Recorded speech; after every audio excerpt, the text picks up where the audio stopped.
Sir, ಇವತ್ತಿನ ಪ್ರತಿಭಟನೆ ನಾವು ಒಂದು ವಿಚಾರ ಅಲ್ಲ, ಎರಡು ವಿಚಾರ ಇದೆ.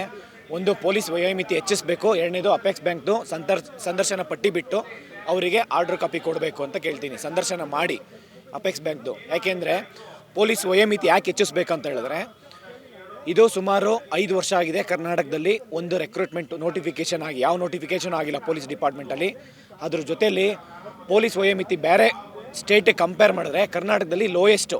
ಜನರಲ್ ಮೆರಿಟ್ಗೆ 25 ಇದೆ, OBC SC STಗೆ 27 ವರ್ಷ ಇದೆ.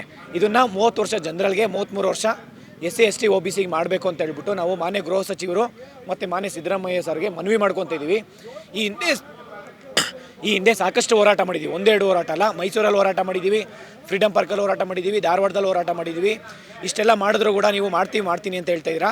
ನೀವು ಮಾಡಿಲ್ಲ ಅಂತಂದರೆ ಈ ಹೋರಾಟ ಕಂಟಿನ್ಯೂಸ್ ಆಗಿರುತ್ತೆ. ಮಾನ್ಯ ಮುಖ್ಯಮಂತ್ರಿ ಸಿದ್ದರಾಮಯ್ಯ ಸರ್ಗೆ ನಾನು ಏನು ಮನವಿ ಮಾಡ್ಕೊತೀನಿ ಅಂದರೆ, ಲಾಸ್ಟ್ ನೀವು ಆಪೋಸಿಷನ್ ಲೀಡರ್ ಇರಬೇಕಾದ್ರೆ ನೀವು ಲೆಟ್ರ್ ಬರೆದಿದ್ದೀರಾ ಮತ್ತು ಟ್ವೀಟು ಮಾಡಿದ್ದೀರಾ ಸರ್ಕಾರ ಬಂದಮೇಲೆ. ಆದರೆ ಇಲ್ಲಿವರೆಗೂ ಯಾವುದೇ ರೀತಿ ಮಾನ್ಯ ಗೃಹ ಸಚಿವರು ಅದನ್ನು ಕ್ರಮ ತೊಗೊಂಡಿಲ್ಲ. ಪೊಲೀಸ್ ವಯೋಮಿತಿ ಹೆಚ್ಚಿಸಿಲ್ಲ. ಯಾಕೆಂದರೆ ವಿದ್ಯಾರ್ಥಿಗಳು ಪ್ರತಿಭಟನೆ ಮಾಡಬೇಕಾ, ಇಲ್ಲಿ ಓದಬೇಕಾ? ನೀವು ನೋಟಿಫಿಕೇಷನ್ಸು ಅವರು ಮುಖ್ಯಮಂತ್ರಿ ಸಿದ್ದರಾಮಯ್ಯ ಸರ್ ಹೇಳಿದ್ದಾರೆ ಅಂತ ಹೇಳ್ಬಿಟ್ಟು ಸುಮಾರು ಸ್ಟೂಡೆಂಟ್ಸು ಸಾವಿರಾರು ಲಕ್ಷಾಂತರ ವಿದ್ಯಾರ್ಥಿಗಳು ಓದ್ತಾನೇ ಇದ್ದಾರೆ. ಆದರೆ ನೋಟಿಫಿಕೇಷನ್ನು ಯಾವುದೂ ಆಗ್ತಾಯಿಲ್ಲ. ನೀವು ವಯೋಮಿತಿನೂ ಜಾಸ್ತಿ ಮಾಡಿಲ್ಲ. ನೀವು ಈ ಕೂಡಲೇ ಇದನ್ನು ವಯೋಮಿತಿ ಜಾಸ್ತಿ ಮಾಡಬೇಕಂತ ನಾನು ಮನವಿ ಮಾಡ್ಕೊತೀನಿ. ಇಲ್ಲ ಅಂತಂದರೆ ರಾಜ್ಯಾದ್ಯಂತ ವಿದ್ಯಾರ್ಥಿಗಳು ಎಷ್ಟು ಕಷ್ಟಪಟ್ಟು ಓದ್ತಾ ಇದ್ದಾರೆ ಅಂದರೆ ಹಗಲು ರಾತ್ರಿ. ದಯವಿಟ್ಟು ಈ ಕೂಡಲೇ ಎಚ್ಚೆತ್ಕೊಂಡು ನೀವು ಉಗ್ರ ಹೋರಾಟ ಆಗೋಕ್ಕೆ ಮುಂಚೆನೇ ಪೊಲೀಸ್ ವಯೋಮಿತಿ ಹೆಚ್ಚಿಸ್ಬೇಕಂತ ಕೇಳ್ಕೊತೀನಿ.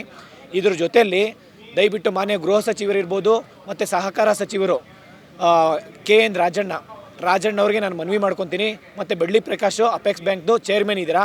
ಯಾಕೆಂದರೆ ನೋಟಿಫಿಕೇಷನ್ ಆಗಿ ಸುಮಾರು 1.5 ವರ್ಷ ಆಗಿದೆ, 9 ತಿಂಗಳಾಗಿದೆ ನೀವು ರಿಸಲ್ಟ್ಸ್ ಬಿಟ್ಟು. ಅದು ಸಂದರ್ಶನ ಪಟ್ಟಿ ಬಿಟ್ಬಿಟ್ಟು 93 ಪೋಸ್ಟ್ ಇದೆ. ನೀವೇನಾದರೂ 900, 1000, 2000, 5000 ಪೋಸ್ಟ್ ಇದ್ದಿದ್ರೆ ನೀವು ಇನ್ನೂ ಎಷ್ಟು ವರ್ಷ ತೊಗೊತಾ ಇದ್ರಿ ಯೋಚನೆ ಮಾಡಬೇಕಾಗುತ್ತೆ. ಇರೋ 93 ಪೋಸ್ಟಿಗೆ ನೀವು ಕರೆಕ್ಟಾಗಿ ಟೈಮಿಗೆ ಸಂದರ್ಶನ ಪಟ್ಟಿ ಬಿಟ್ಟು ಸಂದರ್ಶನ ಮಾಡಿ ಆ ಆರ್ಡರ್ ಕಾಪಿ ಕೊಡ್ದಿರಾ ನೀವಿಷ್ಟು ಡಿಲೇ ಮಾಡ್ತಿದ್ದೀರಾ ಅಂತಂದರೆ ನೀವು ಯಾವುದ್ರಲ್ಲಿ ಬ್ಯುಸಿ ಆಗಿದ್ದೀರಾ? ಅಂದರೆ ಭ್ರಷ್ಟಾಚಾರದಲ್ಲಿ ಬ್ಯುಸಿ ಆಗಿದ್ದೀರಾ? ಇಲ್ಲ ನೀವು ದುಡ್ಡು ಮಾಡ್ಕೊಂಡು ನೀವು ಬರ್ತಡೇ ಮಾಡ್ಕೊಳೋದ್ರಲ್ಲಿ ಬ್ಯುಸಿ ಆಗಿದ್ದೀರಾ? ಕೋಟ್ಯಾಂತರ ರೂಪಾಯಿ ಖರ್ಚು ಮಾಡಿಕೊಂಡು KN ರಾಜಣ್ಣವರು ತುಮಕೂರಾದ್ಯಂತ ನೀವು ದೊಡ್ಡ ಮಟ್ಟಕ್ಕೆ ಬರ್ತಡೇ ಮಾಡ್ಕೊತೀರಾ. ಇಲ್ಲಿ 93 ಜನ ಫ್ಯಾಮಿಲಿಗಳು, ಕುಟುಂಬಗಳು ಅವ್ರನ್ನ ನಂಬ್ಕೊಂಡಿದ್ದಾರೆ.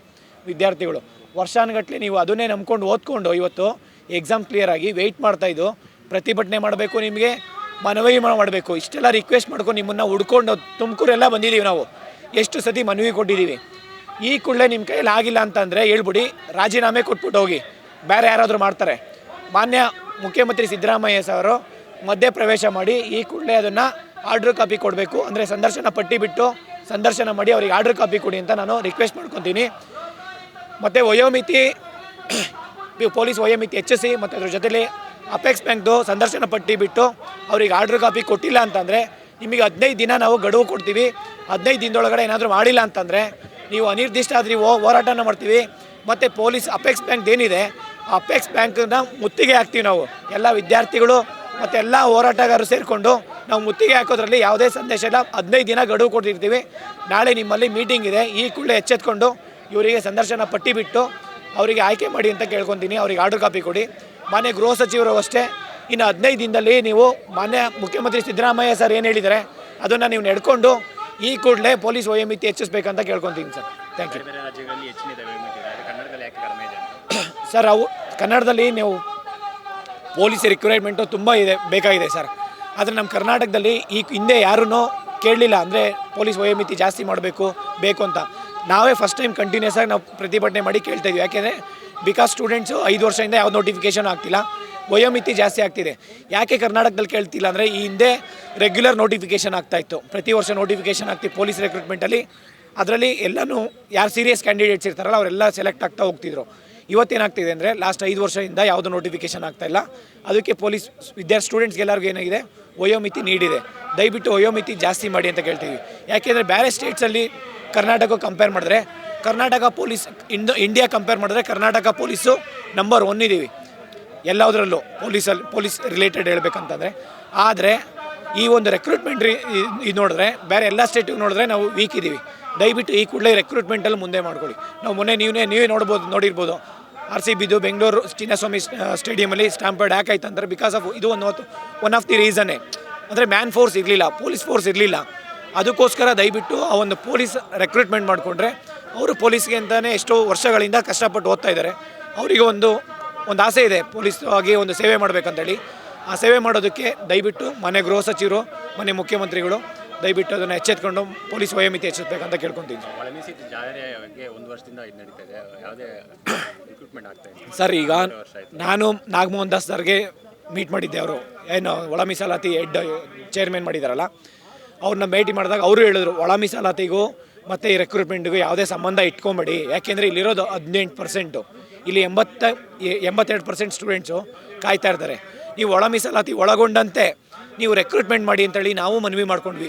ಈವನ್ ಚೀಫ್ ಸೆಕ್ರೆಟರಿ ಮಾಡ್ಕೊಂಡಿದ್ವಿ, ಎಲ್ಲ ಮಿನಿಸ್ಟರ್ ಮಾಡ್ಕೊಂಡಿದ್ವಿ, ಮತ್ತು ಸಿದ್ದರಾಮಯ್ಯ ಸರ್ಗೂ ಮಾಡ್ಕೊಂಡಿದ್ವಿ. ಆದರೆ ಯಾವುದೇ ರೀತಿ ಆ್ಯಕ್ಷನ್ ತೊಗೊಂಡಿರಲಿಲ್ಲ. ಆಮೇಲೆ ರೀಸೆಂಟಾಗಿ ಪ್ರಿಯಾಂಕ್ ಖರ್ಗೆ ಸರ್ ಅವ್ರಿಗೆ ಭೇಟಿ ಮಾಡಿದಾಗ ಅವರ ಮಲ್ಲಿಕಾರ್ಜುನ್ ಖರ್ಗೆ ಸರ್ ಅಂದರೆ ಅವ್ರ ತಂದೆ AICC ಪ್ರೆಸಿಡೆಂಟ್ ಇದ್ದಾರೆ, ಮತ್ತು ಲೋಕಸಭಾ ಮೆಂಬರ್ ಇದ್ದಾರೆ, ರಾಜ್ಯಸಭಾ ಮೆಂಬರ್ ಇದ್ದಾರೆ. ಅವ್ರ ಮನವಿ ಮಾಡ್ಕೊಂಡಾಗ ಅವರು ರೀಸೆಂಟಾಗಿ ಈಗ ನಾರ್ತ್ ಕರ್ನಾಟಕದ ಮೊನ್ನೆ ಭಾಷಣದಲ್ಲಿ ಹೇಳಿದ್ದಾರೆ, ಅಂದರೆ ರೆಕ್ರೂಟ್ಮೆಂಟ್ ತಡೆ ಹಿಡಿಬೇಡಿ ಅಂತ ಹೇಳ್ಬಿಟ್ಟು. ಯಾಕೆಂದರೆ ಕಾಂಗ್ರೆಸ್ ಸರ್ಕಾರ ಬಂದು ಒಂದೇ ಒಂದು ವರ್ಷದಲ್ಲಿ 1 ಲಕ್ಷ ರೆಕ್ರೂಟ್ಮೆಂಟ್ ಮಾಡ್ತೀನಿ ಅಂತ ಹೇಳಿದ್ರು. ಇಲ್ಲಿ ನೋಡಿದ್ರೆ 5,000 ವೇಕೆನ್ಸಿನೂ ಕರೆದಿಲ್ಲ ನೋಟಿಫಿಕೇಷನಲ್ಲಿ. ದಯವಿಟ್ಟು ಮಾನ್ಯ ಮುಖ್ಯಮಂತ್ರಿ ಸಿದ್ದರಾಮಯ್ಯ ಸರ್ಗೆ ಒಳ ಮೀಸಲಾತಿ ನೆಪ ಇಟ್ಕೊಂಡು ಯಾವುದೇ ಕಾರಣಕ್ಕೂ ನೀವು ರೆಕ್ರೂಟ್ಮೆಂಟ್ ಸ್ಟಾಪ್ ಮಾಡಬೇಡಿ. ಯಾಕೆಂದರೆ ಲಕ್ಷಾಂತರ ವಿದ್ಯಾರ್ಥಿಗಳು ಹಗಲು ರಾತ್ರಿ ಕಷ್ಟಪಟ್ಟು ಓದ್ತಾ ಇದ್ದಾರೆ. ನನಗೆ ಎಷ್ಟೋ ಜನ ಫೋನ್ ಮಾಡಿದ್ದಾರೆ, ಅಂದರೆ ಸರ್ ನನಗೆ ಓದೋಕ್ಕಾಗ್ತಾಯಿಲ್ಲ, ಒಂದು ಸೂಸೈಡ್ ಮಾಡ್ಕೊತೀನಿ, ಇಲ್ಲ ಮನೆಗೆ ಹೋಗ್ತೀನಿ ಸರ್, ಇಲ್ಲಾಂದರೆ ಜಾಬ್ ಮಾಡೋಕ್ಕೆ ಹೋಗ್ತೀನಿ, ಈ ಥರ ಎಷ್ಟೊಂದು ಕಷ್ಟಪಟ್ಟು ಹೇಳ್ತಿದ್ದಾರೆ. ಅಂದರೆ ಅವ್ರ ಅಪ್ಪ ಅಮ್ಮ ದುಡ್ಡು ಕಳಿಸೋದಕ್ಕೆ ಎಷ್ಟು ವರ್ಷ ಅಂತ ಕಳಿಸ್ತಾರೆ ಸರ್. ಸುಮಾರು 1 ವರ್ಷ ಆಗಿದೆ, ಯಾವುದೋ ನೋಟಿಫಿಕೇಷನ್ ಮಾಡಿಲ್ಲ. ಸರ್ಕಾರ ಈ ಕೂಡಲೇ ಎಚ್ಚೆತ್ಕೊಂಡು ನೋಟಿಫಿಕೇಷನ್ಗೆ ಯಾವುದೇ ಕಾರಣಕ್ಕೂ ತಡೆ ಹಿಡಿಬೇಡಿ. ಆಗಲಿ ಹೇಳ್ತಾರೆ, ಬೆಂಗಳೂರು ಕಾಲ್ತುಳಿತ ಪ್ರಕರಣ ನಿಷ್ಠಾವಂತ ಅಧಿಕಾರಿಗಳನ್ನ ಅಮಾನತು ಮಾಡಿದ್ದಾರೆ. ಇದು ವಿದ್ಯಾರ್ಥಿಗಳು ಸರ್ಕಾರದ ಮೇಲೆ ಯಾವ ರೀತಿ ಪರಿಣಾಮ ಬೀರುತ್ತೆ? ಖಂಡಿತ ಸರ್. ಯಾಕೆಂದರೆ ಈಗ ಒಂದು ಪೊಲೀಸ್ ಡಿಪಾರ್ಟ್ಮೆಂಟ್ ಸರ್ಕಾರಿ ಹುದ್ದೆ ತೊಗೊಬೇಕು ಅಂತಂದರೆ ಒಂದು ನಂಬಿಕೆ ಇಟ್ಕೊಂಡಿರ್ತಾರೆ. ಅಂದರೆ ನಾನು ಈ ಥರ ಸರ್ವಿಸ್ ಕೊಡಬೇಕಪ್ಪ, ಇಲ್ಲ ಅವ್ರ ಅಪ್ಪ ಅಮ್ಮಂಗೆ ನೋಡ್ಕೊಂಡಿರೋದು ಈ ಸೊಸೈಟಿಗೆ, ಸಮಾಜಕ್ಕೆ ಒಂದು ಸೇವೆ ಮಾಡಬೇಕಂತ ಅಂದ್ಕೊಂಡಿರ್ತಾರೆ. ಆದರೆ ನಿಷ್ಠಾವಂತ ಅಧಿಕಾರಿ ಯಾವುದೇ ಒಂದು ಅಧಿಕಾರಿನ ಅಮಾನತ್ ಮಾಡಬೇಕಾದ್ರೆ ಅಟ್ಲೀಸ್ಟ್ ಎಕ್ಸೆಪ್ಷನ್ಸ್ ಆದರೂ ಇರಬೇಕು ಸರ್. ಅವ್ನು ಸ್ವಲ್ಪ ತಪ್ಪು ಮಾಡಿದರೂ ಸ್ವಲ್ಪ ಎಕ್ಸ್ಕ್ಯೂಸ್ ಮಾಡಬೇಕಾಗುತ್ತೆ. ಮತ್ತು ಈ ಒಂದು ವಿಚಾರದಲ್ಲಿ ಪೊಲೀಸ್ ಡಿಪಾರ್ಟ್ಮೆಂಟಲ್ಲಿ ಏನು ದಯಾನಂದ್ ಸರ್ ಇದ್ರಲ್ಲ ಕಮಿಷನರು, ಮತ್ತು DCP ಇರ್ಬೋದು, ACP ಇರ್ಬೋದು, ಇನ್ಸ್ಪೆಕ್ಟ್ರು, ಅವರೆಲ್ಲ ತುಂಬ ಒಳ್ಳೆಯವರು, ಆನೆಸ್ಟ್ ಪರ್ಸನ್ ಇದ್ದಾರೆ ಸರ್. ಈ ಇಂಡೈರೆಕ್ಟ್ಲಿ ಸ್ಟೂಡೆಂಟ್ಸ್ಗೆ ಏನು ಅನ್ಸುತ್ತೆ ಅಂತಂದರೆ, ಇಷ್ಟೆಲ್ಲ ಪ್ರಾಮಾಣಿಕವಾಗಿ ಕೆಲಸ ಮಾಡೋರಿಗೆ ಹಿಂಗೆ ಮಾಡ್ತಾಯಿದ್ದಾರೆ ಅಂತಂದರೆ ನಾವು ಯಾಕೆ ಅಂದರೆ ಪೊಲೀಸ್ ಆಗಿ ಇಲ್ಲ ಸರ್ಕಾರಿ ಅಧಿಕಾರಿಯಾಗಿ ಹೋಗಬೇಕು ಅನ್ನೋ ಒಂದು ನೆಗೆಟಿವ್ ಥಾಟ್ಸ್ ಹೋಗುತ್ತೆ. ದಯವಿಟ್ಟು ಏನು ಅಮಾನತ್ ಮಾಡಿದ್ದೀರಾ ಸರ್ಕಾರ, ಈ ಕೂಡಲೇ ಅದು ವಾಪಸ್ ತಗೊಳ್ಳಿ. ಯಾಕೆಂದರೆ ಯಾರಿಗೂ ಇಷ್ಟ ಇಲ್ಲ. ಇಡೀ ರಾಜ್ಯದ 7 ಕೋಟಿ ಜನದಲ್ಲಿ ಯಾರಾದರೂ ಒಬ್ಬ ಅವರು ಅಮಾನತ್ ಮಾಡಿ ಅಂತ ಯಾರಾದರೂ ಕೇಳ್ಕೊಂಡಿದ್ರಾ? ನಿಮಗೆ ಯಾರಾದರೂ ಪ್ರತಿಭಟನೆ ಮಾಡಿದ್ರಾ? ನೀವು ಸರ್ಕಾರ ಯೋಚನೆ ಮಾಡಬೇಕು, ಅದು ಯಾವುದಕ್ಕೆ ನೀಡಿದೆ, ಯಾವುದಕ್ಕೆ ಇಂಪಾರ್ಟೆನ್ಸ್ ಕೊಡಬೇಕು, ಯಾವುದಕ್ಕೆ ಇಂಪಾರ್ಟೆನ್ಸ್ ಕೊಡಬಾರ್ದು ಅಂತ. ಅದು ನೀಡೇ ಇಲ್ಲ, ಯಾರೂ ಕೇಳಲೇ ಇಲ್ಲ. ಪೊಲೀಸ್ ಅಧಿಕಾರಿಗಳನ್ನ ಅಮಾನತ್ ಮಾಡಿ ಸಸ್ಪೆಂಡ್ ಮಾಡಿ ಅಂತ ಯಾರಾದರೂ ಒಬ್ಬರು ಕೇಳಿದ್ರಾ? ಯಾರಾದರೂ ಒಬ್ಬರು ಸರ್? ಇಲ್ಲ ಅಪೋಸಿಷನ್ ಲೀಡರ್ ಕೇಳಿದ್ರಾ? ಇಲ್ಲ ಕಾಮನ್ ಲೇ ಮ್ಯಾನ್ ಯಾರಾದರೂ ಹೇಳಿದ್ದ ನಿಮಗೆ? ಇಲ್ಲ ಯಾರಾದರೂ ಲೆಟ್ರ್ ಬರ್ದಿರಾ? ಇಲ್ಲಾಂದರೆ ಯಾವುದೋ ಪೊಲಿಟಿಕಲ್ ಪ್ರೆಷರ್ ಇತ್ತಾ? ಯಾವ ಪ್ರೆಷರು ಇಲ್ಲ. ನೀವು ಸುಮ್ಮನೆ ನಿಮಗೆ ಇಷ್ಟ ಬಂದಂಗೆ ನೀವು ಅಮಾನತು ಮಾಡಿಕೊಂಡ್ರೆ, ಸಸ್ಪೆಂಡ್ ಮಾಡಿದ್ರೆ ಅವ್ರದ್ದು ಒಂದು ಜೀವನ ಅಂತ ಇದೆಯಲ್ಲ, ಅವ್ರಿಗೂ ಸೊಸೈಟಿಲಿ ಒಂದು ರೆಸ್ಪೆಕ್ಟ್ ಅನ್ನೋದು ಇರುತ್ತಲ್ಲ. ಇಷ್ಟು ವರ್ಷ 35 ವರ್ಷ ಸರ್ವಿಸ್ ಮಾಡ್ಕೊಂಡು ಬಂದಿದ್ದಾರೆ. 35 ವರ್ಷ ಸರ್ವಿಸ್ ಮಾಡ್ಕೊಂಡು ಒಂದು ಒಳ್ಳೆ ಸೊಸೈಟಿಲಿ ಒಂದು ಹೆಸರಿತ್ತು, ರೆಸ್ಪೆಕ್ಟ್ ಇತ್ತು, ವ್ಯಾಲ್ಯೂಸ್ ಇತ್ತು, ಎಥಿಕ್ಸ್ ಇತ್ತು, ಮಾರಾಲಿಟಿ ಇತ್ತು. ಇದನ್ನೆಲ್ಲನೂ ನೀವು ಇವತ್ತು ಒಂದೇ ಒಂದು ನಿಮಿಷದಲ್ಲಿ ನೀವು ಹರಾಜು ಹಾಕ್ಬಿಟ್ರೆ, ನಿಮ್ಮನ್ನೇ ನಾಳೆ ದಿನ ನೀವೇ ರಿಸೈನ್ ಮಾಡಿ ಅಂತ ಪೊಲೀಸ್ ಫೋರ್ಸ್ ಪೂರ್ತಿ ಕರ್ನಾಟಕದಲ್ಲಿ ಏನಿದೆಯಲ್ಲ ಅದೆಲ್ಲ ಒಂದೇ ಒಂದು ದಿನ ನಾವು ಕೆಲಸ ಮಾಡಲ್ಲಪ್ಪ ಅಂತ ಅಂದರೆ ಲಾ ಆ್ಯಂಡ್ ಆರ್ಡರ್ ಸರ್ಕಾರ ಹೆಂಗೆ ಕಾಪಾಡ್ತೀರಾ ಯೋಚನೆ ಮಾಡಿ. ಆಗುತ್ತಾ ನಿಮ್ಮ ಕೈಯಲ್ಲಿ ಮಾಡೋಕ್ಕೆ? ಲಾ ಆ್ಯಂಡ್ ಆರ್ಡ್ರು ಇವತ್ತು ನಾವು ಪೀಸ್ ಆ್ಯಂಡ್ ಸೆಕ್ಯೂರಿಟಿ ಇದ್ದೀವಿ ಅಂತಂದರೆ, ಸೊಸೈಟಿಗೆ ನಾವು ನೆಮ್ಮದಿಯಾಗಿದ್ದೀವಿ ಅಂತಂದರೆ ಯಾವುದೇ ಜನ ಲಾ ಆ್ಯಂಡ್ ಆರ್ಡ್ರು ತುಂಬ ಇಂಪಾರ್ಟೆಂಟ್ ಆಗುತ್ತೆ.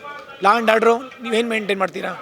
ಪೊಲೀಸ್ ಅಷ್ಟು ಜನ ಸೇರಿ ಅಮಾನತ್ ವಾಪಸ್ ತೊಗೊಳ್ಳಿ ಅಂತ ಹೇಳ್ಬಿಟ್ಟು ಒಂದಿನ ಮನ್ಸು ಮಾಡಿದ್ರೆ ಒಂದೇ ಒಂದು ದಿನ ಸರ್, ಅವ್ರೇನು 5 ಜನನ ನಾವು ಸಸ್ಪೆಂಡ್ ಮಾಡಿದ್ರಲ್ಲ, ಒಂದೇ ಒಂದು ನಿಮಿಷದಲ್ಲಿ ಅವರು ಅದು ಸಸ್ಪೆನ್ಷನ್ ಆರ್ಡ್ರನ್ನ ವಾಪಸ್ ತೊಗೊಬೇಕಾಗುತ್ತೆ.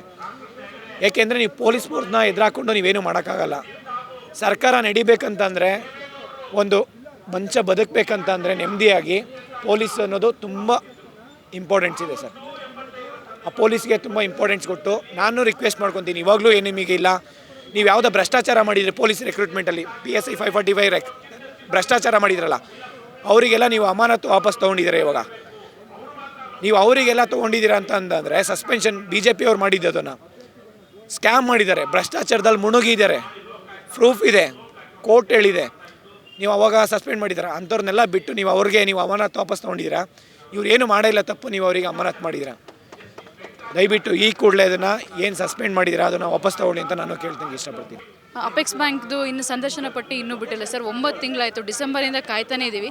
2-3 ಸರಿ ಅಪೆಕ್ಸ್ ಬ್ಯಾಂಕ್ ಹತ್ರನೂ ಸುಮಾರು ಜನ ಹೋಗಿ ಕೇಳಿದ್ದಾರೆ, ಬಿಡ್ತೀವಿ ಅಂತ ಹೇಳ್ತಿದ್ದಾರೆ. ಎಷ್ಟು ದಿವಸದಿಂದ ಸರ್ ನಾವು ಕಾಯ್ಬೇಕು ಹೇಳಿ ಸರ್? ಇಂಥ ದಿವಸ ಬಿಡ್ತೀವಿ ಅಂತ ಅಟ್ಲೀಸ್ಟ್ ನಿರ್ದಿಷ್ಟ ದಿನ ಅಂತನಾದರೂ ಹೇಳ್ಬೇಕಲ್ವಾ ಎಕ್ಸಾಮ್ ಯಾವಾಗ ಬರ್ತೀವಿ ಸರ್? ಸೆಪ್ಟೆಂಬರ್ 1ನೇ ತಾರೀಕು ಸರ್ 2024. ಹೋದ ವರ್ಷ ಮಾಡಿದ್ದು ಎಕ್ಸಾಮು.